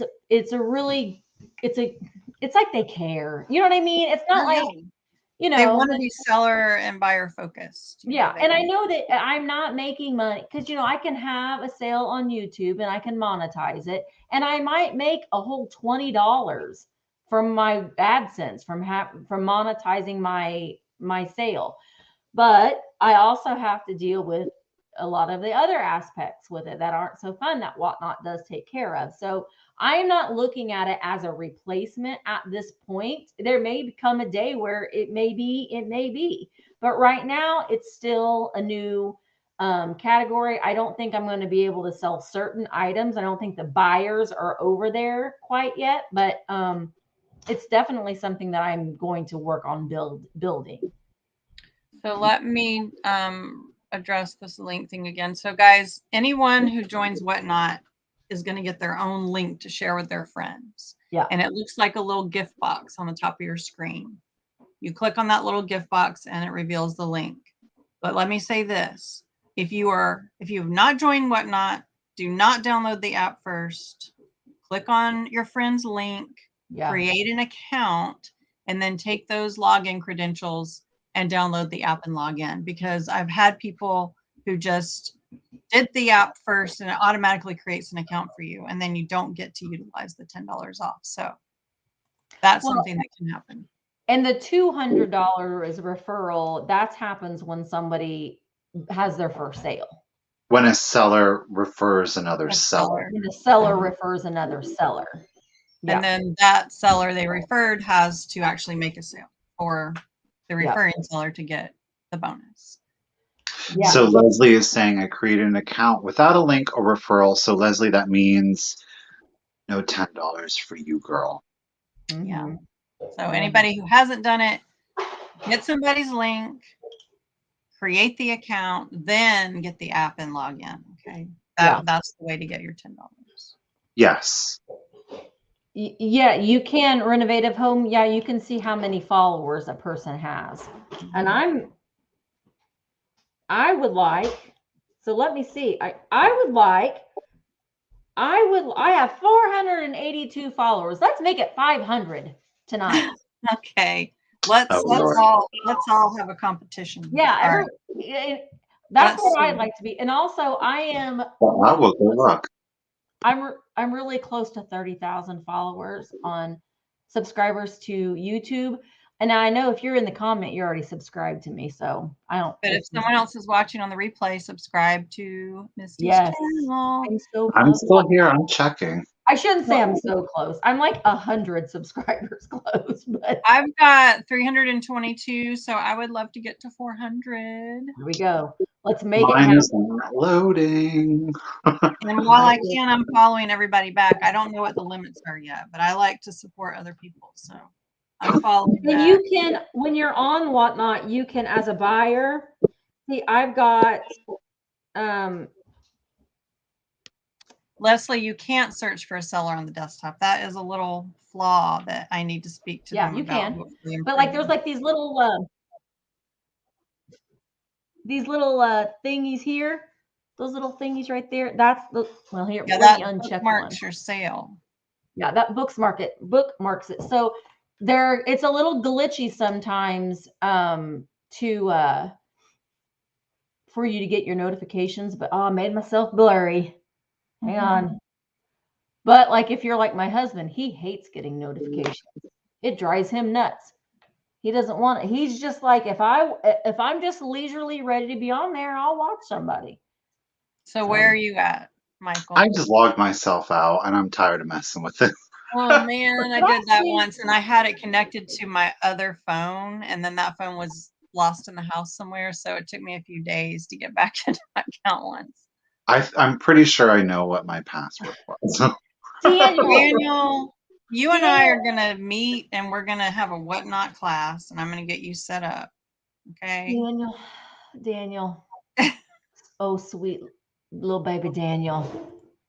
You are going to be fine. I am Thrifter Junker Misty. Bree. Thrifter Junker. If you want to, you can just go to my link tree on Instagram. Find it there. I'm pretty sure. Yeah, you guys go hang out if you're a seller, go hang out at other sales and socialize in the chats, and that's how other buyers get to know you. So you can, just like you do on YouTube, you gain more followers by socializing and getting to know each other and creating relationships.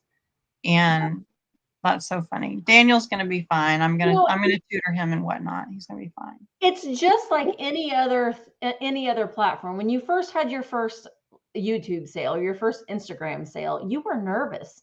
You were like, you didn't know what to expect. It was like the big unknown. You weren't for sure if you were going to do it right. You weren't for sure if you were going to, what if a problem happens, and you just do it and you figure it out. I am the type of person that I will jump. I'm at 138 and I haven't even had a sale. I will jump in with my. Let's get Michael at 200. Well, what kind of tutorial are you wanting, renovative home? I know Misty's going to do some too, but what ones are you going to make, Misty? I've been working, because I am a self-described shipping snob. I will admit it. To me, shipping is the most important part of your job. I'm going to be doing I filmed a couple little things for like I want to work on some shipping tutorials. And then I did film a video that they're going to be using in some of their promotional things for the vintage reselling community. I've not been paid for it. I'm doing it because I really want to build this community. That's why I'm doing it. I'm taking the time to do it because it's a good community to build. Let's talk about that one more time about the let's talk about all that, because listen, guys, when we get close to this event in July, you guys are going to start seeing a bunch of ads. You're going to see faces, We're not being paid to make those ads. Whatnot is paying to put those ads out there so that we can build. And they're editing mine. Like I've just sent them stuff and they're editing it. Yeah. So every reseller that has signed up for the event is going to be submitting content to be considered for ads. We don't automatically get chosen, although Misty and Misty is, is doing it for the community because she's, a well-known seller. And I am going to be doing some ads for the arts and crafts community for that event that's coming up a week after the vintage one. So, but everybody else that's participating is just going to submit the videos, may get chosen, may not, but they are not being paid. The only payment comes if we refer a seller and they accept the seller. And the reason incentives are in place is because it gives people, like more motivation to get other people to get on board. Right. For me, you don't have to have a referral to get accepted. No. You do not need a referral to get accepted. You do not have to. For me personally, Whatnot reached out to me to help build these communities. They saw my passion. I don't know. And thankfully, I have event planning experience. It's one of my strong suits. So it worked out great. And I will say that when I was reaching out to choose people to be considered for this event, I didn't go with only just, the people who had so many subscribers or followers. I tried to also choose smaller accounts that I knew would really utilize the platform, like they could really blossom given that platform. So it wasn't all just about who has the most followers or who makes the most sales. But I am working on the arts and crafts event. It has not been filled yet. So if there are any artists or crafters out there that would like to get on board for trying to, build the Whatnot community, the arts and crafts community at Whatnot, then reach out to me because it's going to be very exciting. Yeah, I'm excited for it. The advantages, let's like each take one and then we can go around until we're like, okay, I'm done. Misty, go for it. What is an advantage in your opinion for a buyer? An advantage for the buyer, one would be the discounted shipping, the $1 additional shipping, and two would be the speed of the sale. You're not having to sit through. I mean, maybe you're not having to sit through because some people can be pretty chatty. But I mean, the clock is started, and then that item is going, and then when that clock is over, then the next item comes up, and then when that clock, it's very streamlined, and so. Things just go a little bit quicker. So it's quicker and it's the discount and shipping. Amy, what about you? What do you think is that? Since Misty did too, I'll do too. So I mean, it's the same one. The ease of the platform, it makes the whole experience streamlined and simple. And then another advantage would be for those of you who get really frustrated because you come in after the bid end, there's no more of that. Every time you throw in a bid in the last 10 seconds, another 10 seconds is added to the clock. So you don't have to worry about, well, it shows on my screen and you feel so frustrated. So yeah, I think that's a good advantage too. Yeah. For me, one big thing, and I think that probably the biggest thing, is the seller accountability. That goes through one, verifying the legitimacy of their history in regards to being a seller. Two, their ability to demonstrate a product catalog from which to sell from or a social media presence that they have established as a seller. Three, a timeline for them as sellers to adhere to that is part of the onboarding, which again, Misty did it, Amy did it, I did it, Sandra was there with me on mine. So it's not like anybody's exempt from all of the steps that Whatnot has in place to make sure that it is vetting and verifying educating and availing itself to its sellers. Yeah. Two, my big thing is that pre-bid. If Misty's going to have a sale, which she is, Wednesday morning, I can't make it. I cannot make it. I really want that antique book that she's got. I, as the buyer, can go in and pre-bid. At least I then have an opportunity. If I win it, I win it. And I had my shot at it. If somebody outbid me, it is what it is, but at least I had my opportunity. So those are my seller accountability and that pre-bid feature. Yep. Yep. Also, the buy it now feature, you guys, we can put things Yep. in our stores that you can buy now, and if you can't make it to the sale, you can buy those things now. I'm going to start doing that. I think I'm going to try to do it next week. Next week, I'm going to do an advertising sale. So I'm like slowly getting out of the ephemera. I'm going to do an advertising sale. So I might pull a couple of things and do a buy it now item, or, buy it now thing. Jamie says instant payment to the seller, shipping in 2 days, no need for just in case, no lag, no arbitrary bid end. You get the clock. It's right there. Vetted sellers, whatnot protects buyers. I mean, it's everything right there. Yeah. It Buyers, it's like no effort on your part. You just click a button and you're done. You do not have to then send us the information. You don't have to be like, oh, do I have their email address? Oh, did I get the invoice? Is the invoice lost? Why haven't they sent it yet? You don't have any more of that. You just wait for your item to arrive. You're done. Yeah. Yeah, it is pretty nice, but I will say that just make sure that as a seller, that when you are printing off your invoices, don't just print them off. Do each one and make sure that those measurements are in there and that your boxes are weighed appropriately. That way, because we want to keep Whatnot still able to do that $1 additional shipping, because it's a very good selling point.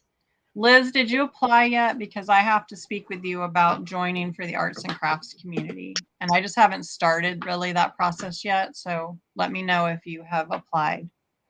And it's kind of fun though, too, because like after something sells, you'll get like a little blue notification that comes up the top of your screen that, Michael's payment, Michael has paid. And you're like, the money isn't in your account yet. But it's taken from his account, you know what I mean? And there isn't any more, hi, Misty, can I pay you in 2 weeks for the items that I bought today at your sale? And there's no that uncomfortable, no. Let me say this also about sellers. If you guys have your payment method stored, and then you win an item and then it says payment failed across the screen and you're like, oh my God, don't worry, just exit out. Yes. Go to your payment method, update it to a new card or the PayPal or whatever, and then you will still get that item. But you got to do it right then, take care of it. Oh yeah, the giveaways are streamlined too. And the giveaways are so fun. But keep in mind, sellers, we are paying for the shipping for those giveaways. So don't be giving away something that's going to cost you a lot to ship. You know what I mean? Because that's open to anybody, whether they've purchased something or not. Yes. Yes. And speaking of giveaways, you guys, for our launch event, each reseller has a giveaway. Okay. And Whatnot sponsors our giveaways. So they are covering the cost of our giveaways up to $50. So you guys are going to get some amazing giveaway items. And that's what, 50. Y'all know we can find some good stuff for $50. Come on. I'm giving away Swan Vase. And you guys, there's also going to be a grand prize giveaway hour where I have a budget of $1,000 from Whatnot to bring you guys some amazing stuff. So stay tuned when we reveal the schedule. And, I know some people are like, I'm taking off work. And my husband's like, 17 hours, are you going to be able to do that? I'm like, I don't have to be on camera the entire time. Not me, but I'm going to try to support every seller, of course. Yeah. Mm-hmm. Yes, I saw that too, Tim. I saw that too, that they did a great update. Now they have to all be present in the live to win the giveaway. Yeah, I do like that though, because it's like if you're gonna, but sometimes I've just popped into a sale and I see that they're giving something away, and I just popped in and I'm like, I'm gonna click on that. Why not? I mean, I stay around for a little bit, but if someone's going to give away, you're going to enter. Why would you not? Oh, okay, so there it is. It is USA only now. No, it's Canada and US. Canada, USA. Yeah. I agreed. I can do one. Heck, $50, please. Mm-hmm. Yes. Yep. You do that too? Faded, like, yeah, you come in like, I'm going to get a giveaway. And I'm like, oh, I'll enter that giveaway. So the vintage launch, Lisa, is going to be July 8th, 9th, and 10th. And then the arts and crafts launch marathon is going to be July 22nd, 23rd, and 24th. Sharon, you can do a search. All you do is when you're in your that little, when you're down there with your little magnifying glass, and you can start typing in me, Thrifter Junker Misty. And then there's 3 little boxes underneath the search. It says live shows, products, and users. You're going to hit users, and then you can try to find me that way. But it's Thrifter Junker Misty. I'm just The.Cult.Of.Vintage. Yeah. You do need, I have moderators. Yeah. I have moderators. Right now it's just Emma and Michael. But if I know that my girls are going to be there, like if I know Bree's going to be there, then I'll make her a moderator. They're little yellow joysticks, like they're little yellow. You'll know a moderator. They have a little yellow joystick by their name. So someone asked about the categories. So yes, if you sign up for your primary category and it's antiques and estate sales, you can sell in any category once you're accepted. You just, I was told, think of the categories as like hashtags. So if you have come across a whole bunch of Disney items, you want to do a sale in the Disney on a category, you can. But when you guys are applying, if you are a vintage reseller, apply for estate sales and antiques. You're going to have a better possibility of getting accepted, because that's the category that they're really focusing on building right now. Yeah. Versus signing up for vintage. Yeah, because they're pretty full in those other categories. So that's why, if you were filling out your application and you've just did it as a vintage and not estate sales, and then they might be full in that category. So that's not what we are. We're not vintage. We're estate sales and antiques. Yeah. So that may change. Yeah. Bridget, sign up as an artist, okay? Because that is your primary. Yeah. That's what you would primarily be selling. So sign up for the thing that you want to sell the most. You're not limited to only selling in that main category, but just sign up for what you typically sell the vast majority of. Right. I mean, play it safe those first couple sales. Do it some smalls. Sell some smalls, sell some linens, sell some ephemera, salt and pepper shakers. Start with something small.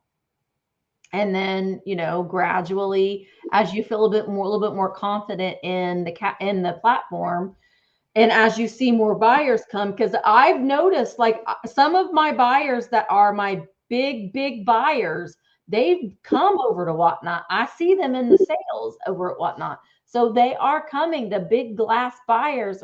Tim, did you hear me? The big glass buyers are coming, or they're here.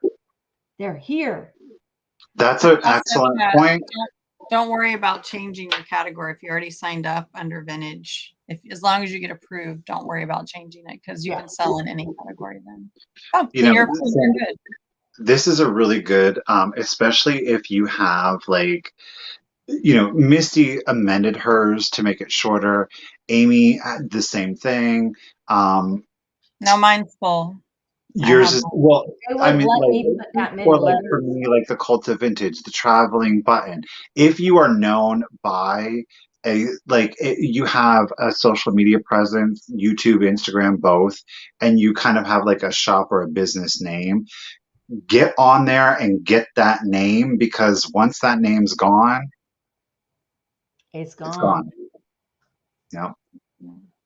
Yeah, they wouldn't let me. If you have designer duds junkie, that your name may be too long. They wouldn't let me do mine. Yeah, sales can be as long as you want them to be, Or short. or as short as you want them to be. I like my sales to be no more than 3 hours long because I got stuff I got to do. And now my sales are just like a little over an hour or under an hour. Yeah. It depends on how many things that you're selling and what you're selling. And if you're doing, like, sometimes ephemera can take a little bit longer because you're showing any, foxing of the pages or any tears or any pages that are missing versus I just, actually, that's a great question. Do you ladies know that? I don't think that information was available. no, I'll have to go. Makes me want to go in and look. Let me look right now. Let me look and see what my followers. 491. That's unacceptable. We were Tamelia, please message me or email me because I would love to see your mom's work. Oh, I'm at And 498. might be a great fit for our launch event. So let's see. I'll put my email in the chat again if I can click on the right icon. I keep clicking on Instagram instead of YouTube. Okay, here we go. I think it's easier to go into the computer to find that information for your seller. See, I think Jamie's bringing up a really interesting point. Is because the last time that she was on Vintage Rescue Squad, the point of her, the difficulty in being a mother of young ones is the scheduling and not only being live, but the shipping. This is a really excellent point, Jamie, is that she can do more frequent but shorter sales and it fits into her schedule. Great and point.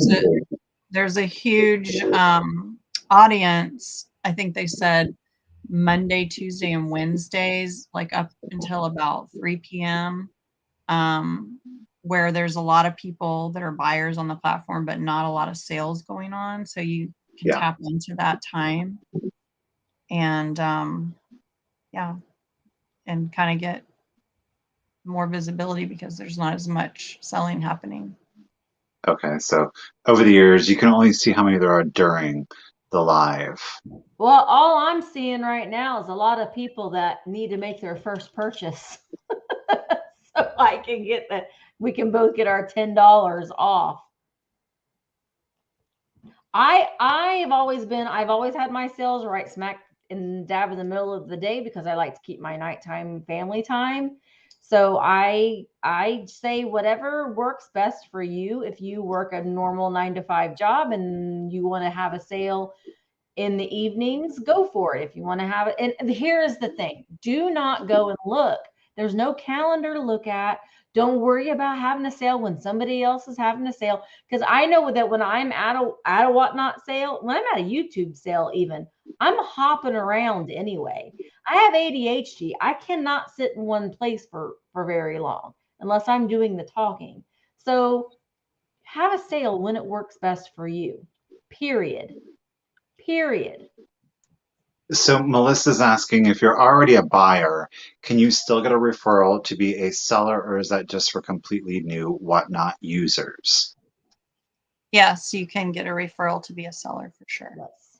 I was signed up as a buyer first before a seller. So was I. Yeah. I don't know when my first sale will be, you guys.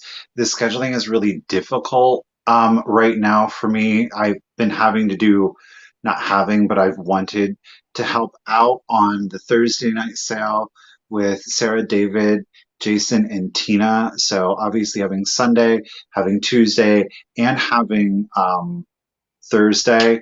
And then we're going to do something a little bit different for the month of June. So I am going to make it happen. It's just the timing right now. Well, you're at least going to be there for the July launch. Oh, 100%. But I mean, I would like to do something before then to get my feet wet. And, it will be a shorter sale It's not going to be a bunch of items. It'll be something that I feel comfortable packing quickly. Not that that's really an issue, but yeah. So probably like ephemera, linens, things of that nature. It's funny because the very first, like the day before my first live sale, I was so nervous and I was like, I'm just gonna like, what if I just went live and just like, and I did, and I went live and I said, I'm not selling anything, nothing's for sale. I just want to see if I have my phone set up right, what it looks like, because you don't know. And then Mikey Bags of Money, he was there too, and he was like, I just did the same thing. Mhm. So it's okay if you just want to pop on there and be like, I just testing, maybe talk for a few minutes and then leave. But it is very easy once you get set up. I recommend as a seller that you get a little arm. I actually just bought a new one because I had like a boom mic arm and it was in my way and I was constantly hitting it. But you're going to want to be able to have your item in front of you and your phone right here in front of you to where you can, you're showing the item. Working. So I didn't know you were supposed to have your sale within 2 weeks of onboarding. I'm going to have to yes, clarify that. That wasn't a thing when I first joined. So that's what I was told. You needed a schedule. You needed a schedule. Maybe not have, but you needed to schedule your first okay, because I live need to sale. get on my event sellers for that. And Miss Pat, I got you, girl. I tried to get you on the vintage one, but you didn't get back to me. So I definitely have you down for arts and crafts. So just write me and we'll get you scheduled in. They don't actually ask you questions other than your name. Do you have social media? Can you take a picture of your inventory? So they're not like, it's nothing that you wouldn't be able to just be like, boom, boom, boom, boom. Like it's nothing you're like, oh boy. So Well, literally your name, how long have you been selling? Do and you have a social media? they'll ask you questions for your test to make sure that you are paying attention during the onboarding. There are some questions, like legality questions, that you needed to pay attention to about, shill billing and that kind of stuff. You have to answer those correctly. Oh, then there's different questions, Oh, which makes sense because I yeah, didn't get shill bidding. I think yeah. I got others, but that makes sense. So that way you can't be like, this is what they're going to ask you. Yeah. Well, And on onboarding, they do also ask you like the value, like the money amount of sales that you've done in the last 90 days or how much your inventory is worth. They will ask you those things. yeah. And if you're someone that doesn't keep inventory and you just shop regularly, then just choose the lowest one and then in your notes say, I shop every week to buy new inventory that I then, flip each week. So And also I've been approved and I'm getting ready to change my business name legally. So I have to wait to do all that. But you can also fill out a tax exempt form through Whatnot. And that way, when you're purchasing items from another Whatnot seller, then you are not charged taxes for that. So I haven't been able to do that yet because I'm in the process of changing my legal business name. I'm dissolving Wildflower Antiques. It's going to be no more because I'm not known by that, and my brick and mortar will never open again. So I'm dissolving that, making it into Thrifter Junker Vintage Hunter LLC. They will be using a 1099. Yes, they do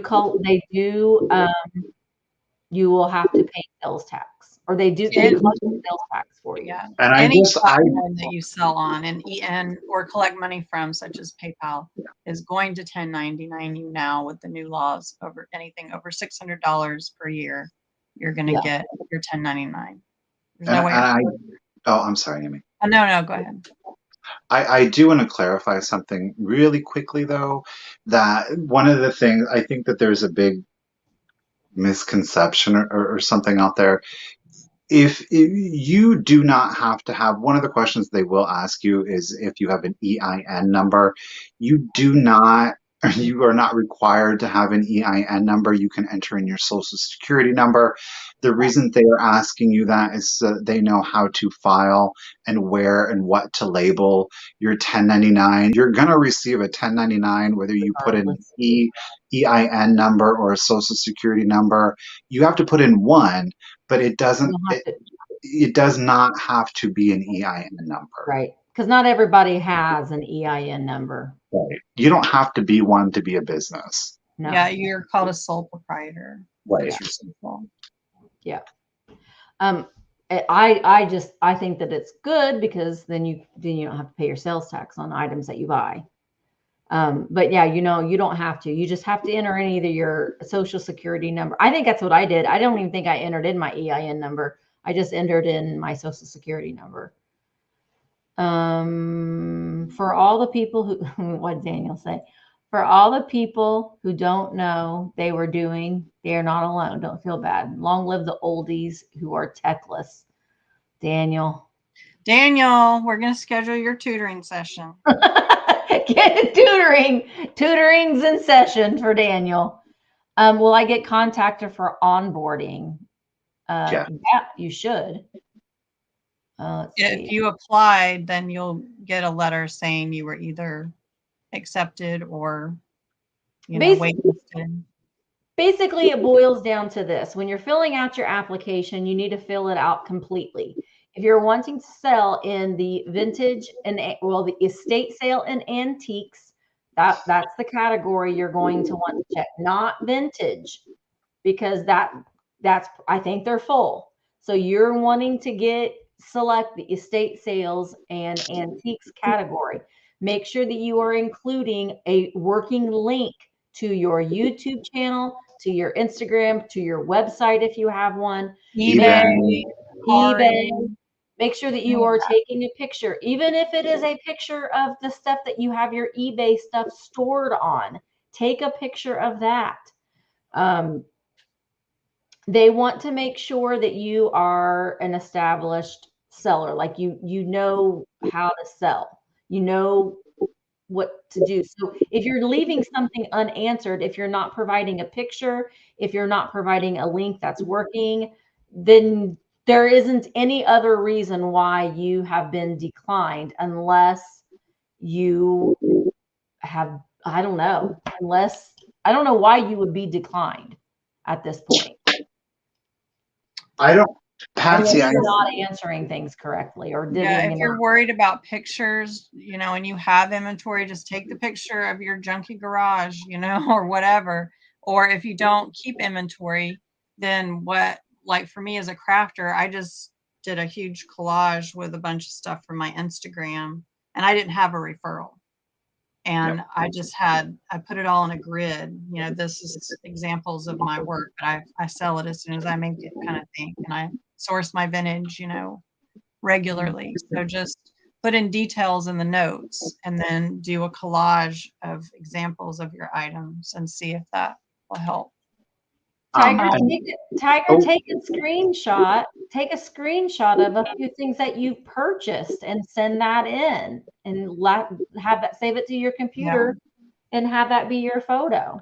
So I did speak to our rep Tigers before this show started, and she says that if you get rejected, go ahead and reapply, but this time do it with the antiques and estate sales category, and then make sure that you just give really detailed descriptions and the photos, and make sure your links are accurate, and then try to reapply. Yeah, that's all you have to do is just reapply. And you can change your category later. You applied already. Well, if you've not heard anything back from them, Tiger, then you didn't. No, she didn't get accepted. That was the thing. So I'm telling her to reapply. Yeah, reapply. So Michael and Misty are not leaving YouTube. Don't worry. No. Again, this is just, I can't, I'll just touch on it quick. It's about diversification. It's about not having all of your eggs in one basket. We're still going to be here for 4-Eyed. We're still going to be here for Tuesday. Again, it's an additional opportunity. And that way we're not having a sale every day on YouTube. You know what I mean? Like if somebody wants, then it's a completely different platform. We're not interfering with the YouTube schedule. So yeah, it's a Yep. win-win for everyone. And Yeah. you don't need to Versatility change is your key. category, guys. You can sell in any category, so you don't need to change it.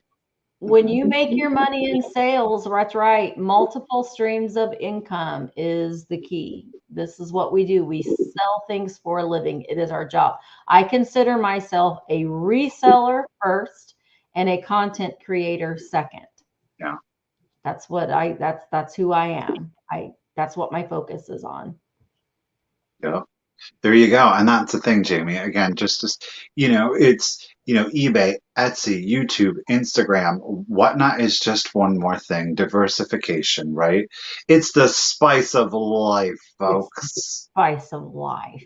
hmm Yeah, Lisa, and I agree. The shabby saying throw things at the wall. But I encourage you, though, also as buyers, if you've not at least explored, the platform, just check it out. Just check it out. Attend one sale. It doesn't have to be somebody you know. I would probably say find a category and at least objects that you would be interested in. What, like if you're not into Pokemon cards, don't go into a Pokemon card. If you're not into action figures, don't I go. got Pokemon cards. I got Pokemon cards that I can have a Pokemon card sale. yes, you do. can. I do have Pokemon cards, and You should. Michael's got strawberry shortcakes. I got toys. I got toys.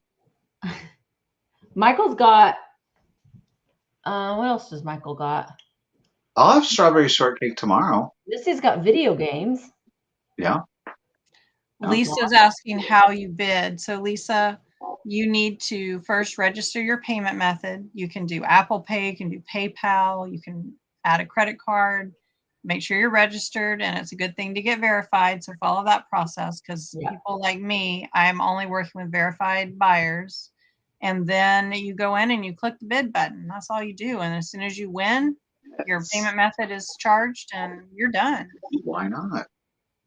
Why not? Yeah. No. So it's just another way to diversify your income as a seller. And honestly, as a buyer, you will have a lot of fun. I highly suggest that you go on over and take a look at some sales. 10 o'clock, Kennedy's Castle is getting ready to start right now. So Kennedy's Castle with 2 Ks, Kennedy's Castle. They have a lot of fun. Go over there and just check it out and just try it and see. But it's been a lot of fun. If you have your $10, then you can buy something good at Kennedy's Castle for $10. There you go. Right. Well, I want to say thank you guys so much for tuning in tonight. Thank you, Amy, for everything that you're doing to help get this community growing in this vintage and antiques and estate sales. I don't know what it needs tonight. I don't know what it needs to be called. I don't know what it needs to be called, but it needs to be called something different. I just think it needs to be listed under vintage. That's all. Just put it under vintage and have other subcategories that pertain to the things we sell. There you go. And that's what I proposed. Card my rep said yes, but then his boss said no. So we're waiting. They don't know. They're going to keep pushing. Listen, his boss, you need to listen, because it's confusing. All these buyers want to buy the things, but they can't find them appropriately. So, well, if you don't want to do that, then, antiques, I'm just saying, antiques or estates and antiques can be its own main header. We don't have to be a subdivision. I think we would all agree that we're down with that too. Yeah.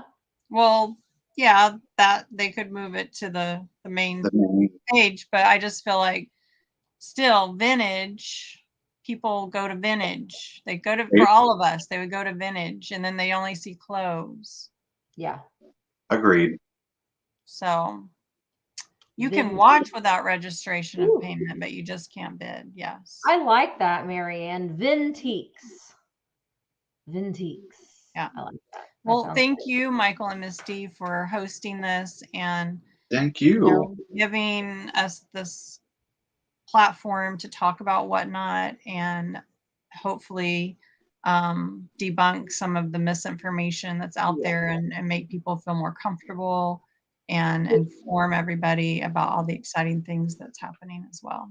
Basically, if people have gotten rejected, it's because they have not filled out the application correctly by putting it in the appropriate category and or working links. That's basically it. So if you've been rejected, try again. And if you get rejected again, try again. And contact customer support. They really are very, very helpful, and they will try to help you get you to where you need to be with that. So I think that it's a really great program, and I hope that you guys will follow all of us over there on Whatnot. Michael and I are having a sale tomorrow on YouTube at 1:00 Eastern. So I hope that you come over to that sale. It's going to be a lot of fun. And then Wednesday, I'm having a sale on Whatnot at 10:00 a.m., 10 a.m. Eastern. And I'm selling like 35 pieces of vintage and antique ephemera, several pieces of like Indy 500 things from the 50s. So if you've got a dad in your life that would be a great Father's Day gift. And then Wednesday, right after the Whatnot sale, I'll be selling with George, the Antique Nomad, on YouTube. So, Amy, where can people find you next? So I will be doing my last Wicked Good Vintage here on YouTube, because I do want to go exclusively to Whatnot for me personally, because it's just better for me as a creator to spend less time on invoicing and more time creating. So, it may not work out. I may come back. You never know. But for now, that's what I'm doing. So Wicked Good Vintage will be Wednesday at 1 p.m. Pacific, 4 p.m. Eastern. Sarah is still on vacation, so my guest co-host will be Cole Eugene from Kitchen Flower, and our guest sellers will be Jody Renshaw and Thrifty Glitz, my friend Alicia. And then on Saturday, I will be having my Whatnot sale for my dolls, $20, starting at $20 bids. And that will be 3 p.m. Pacific, 6 p.m. Eastern. So be sure to bookmark it over on Whatnot. Yes. And as I make my dolls, I list them so you guys can see them and pre-bid if you want. Yeah. You might hear people say, oh, bookmark it. And that's just like setting a notification. And sometimes they work and sometimes they don't. Just like on YouTube. Sometimes you get those notifications and sometimes you don't, just like on YouTube. Michael, Michael's going to be with me tomorrow, but Michael will be doing on Thursday. Oh, I was like, I don't know. What are we doing? So this Thursday at 8 p.m. Eastern, because Sarah and David are on vacation, I have taken over the hosting gig. So we are 8 p.m. Eastern, The.Cult.Of Vintage. We are going to host the Vintage Quartet. Jason and Tina from Mother Tuckers will be back. Our special guest this week is none other than her, Misty Kate, right there.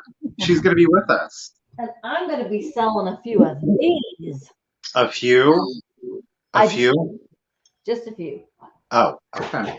I bought another case. You guys, everything you see back here is going to be for sale tomorrow. Tomorrow at 1 p.m. So if you're seeing it, it will be available tomorrow at 1 p.m. Eastern on Misty's channel. Yeah. But thank you guys so much for watching, and I'm hoping to have Lydia and maybe David on again very soon to answer some more questions. I really do appreciate it. Make sure that you hit the thumbs up on your way out. Make sure that you're subscribed to Michael and to Amy's channel. Make sure that you're following them all on Whatnot.